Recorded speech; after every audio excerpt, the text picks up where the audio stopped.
नाजरीन, आज मैं आपको बताऊंगा कि पाकिस्तान आर्मी में सिपाही की भर्ती कैसे की जाती है, कैंडिडेट्स को किन मराहिल से गुजारा जाता है। तो सबसे पहले बात कर लेते हैं एलिजिबिलिटी क्राइटेरिया की।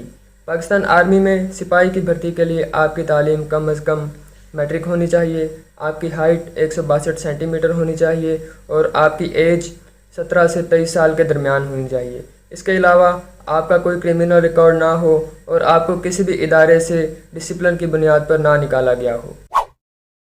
पहले स्टेप में आप अपने करीबी किसी भी भर्ती सेंटर में जाते हैं और सबसे पहले आपकी डॉक्यूमेंटेशन होती है, आपके सारे डॉक्यूमेंट्स वेरीफाई होते हैं। तो आपके पास सारे ओरिजिनल डॉक्यूमेंट्स होने चाहिए।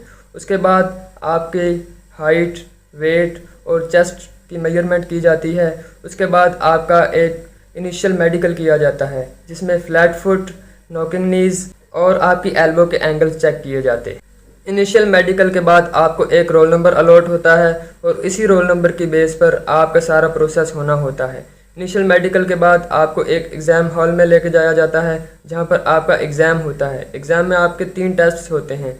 सबसे पहले आपका इंटेलिजेंस टेस्ट होता है, उसके बाद आपका पर्सनालिटी टेस्ट होता है और सबसे आखिर में आपका एकेडमिक टेस्ट होता है। और ये तीनों टेस्ट नॉकआउट की बेस पर होते हैं। ये टेस्ट कोई मुश्किल टेस्ट नहीं होते, कोई भी नॉर्मल आईक्यू वाला इंसान इसको सोल्व कर सकता है और टेस्ट की वजह से परेशान होने की ज़रूरत नहीं है आपको, क्योंकि बआसानी आप ये क्लियर कर सकते हैं। तीनों टेस्ट पास करने के बाद आपको एक रोल नंबर स्लिप दी जाती है और वो रोल नंबर स्लिप आपके रिकॉर्ड के लिए आपको दी जाती है और आपको इसके बाद घर भेज दिया जाता है। तकरीबन 3 या 4 दिन के बाद आपको आपके मोबाइल नंबर पर एक कॉल रिसीव होती है और आपको फ़िज़िकल टेस्ट के लिए दोबारा भर्ती सेंटर बुला लिया जाता है। फ़िज़िकल टेस्ट में आपको 1 माइल करना होता है 7 मिनट में।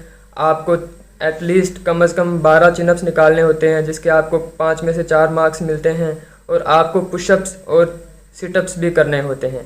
पुशअप्स और सिटअप्स वो खुद करवाते हैं, उनकी मर्ज़ी होती है जितने मर्ज़ी करवाएं। यानी कि वो बोलेंगे अप तो आपको अप होना होगा और वो बोलेंगे डाउन तो आपको डाउन जाना होगा। इसके अलावा फ़िज़िकल वाले दिन ही आपको एक डिच भी करना होता है, यानी कि एक लॉन्ग जंप करके दिखाना होता है उनको। फ़िज़िकल टेस्ट पास करने के बाद आपको थोड़ा सा इंतज़ार करना होता है। किसी को ज़्यादा करना पड़ता है और किसी को कम। किसी को 1 महीने में कॉल आती है और किसी को 2, ढाई, 3 और ज़्यादा वक्त भी लग सकता है। कॉल रिसीव होती है और आपको ब्लड टेस्ट के लिए भर्ती सेंटर बुलाया जाता है। ब्लड टेस्ट के साथ आपके 3 मज़ीद टेस्ट भी होते हैं जिनमें यूराइन टेस्ट, अल्ट्रासाउंड और आपका एक्सरे भी होता है। इन चारों टेस्ट्स की आपसे पेमेंट ली जाती है क्योंकि ये सारे टेस्ट CMH में होते हैं और इनकी पेमेंट CMH में जमा करवाई जाती है। तो आजकल इनकी जो पेमेंट है वो 1400 रुपये ली जा रही है। ब्लड टेस्ट के कुछ दिन बाद आपको एक और कॉल रिसीव होती है और आपको फाइनल मेडिकल के लिए भर्ती सेंटर बुलाया जाता है। फाइनल मेडिकल में आपका फुल बॉडी चेकअप होता है जो एक मेजर रैंक का डॉक्टर करता है और अगर उसको कुछ कन्फ्यूजन हो तो वो स्पेशलिस्ट के पास रेफ़र भी कर सकता है। अगर वो आपको रेफ़र कर देता है तो आपको अपने करीबी CMH से फिट की स्टैंप लगवानी होती है उस स्पेशलिस्ट से। इसके अलावा फाइनल मेडिकल वाले दिन ही आपके तमाम ओरिजिनल डॉक्यूमेंट्स जमा कर लिए जाते हैं और बेहतर यही है कि आप पहले से उनकी कॉपियां करवा के रख लें ताकि आपको अगर ज़रूरत पड़े तो वह आपके काम आ सकें, क्योंकि सारे ओरिजिनल डॉक्यूमेंट्स जमा कर लिए जाते हैं।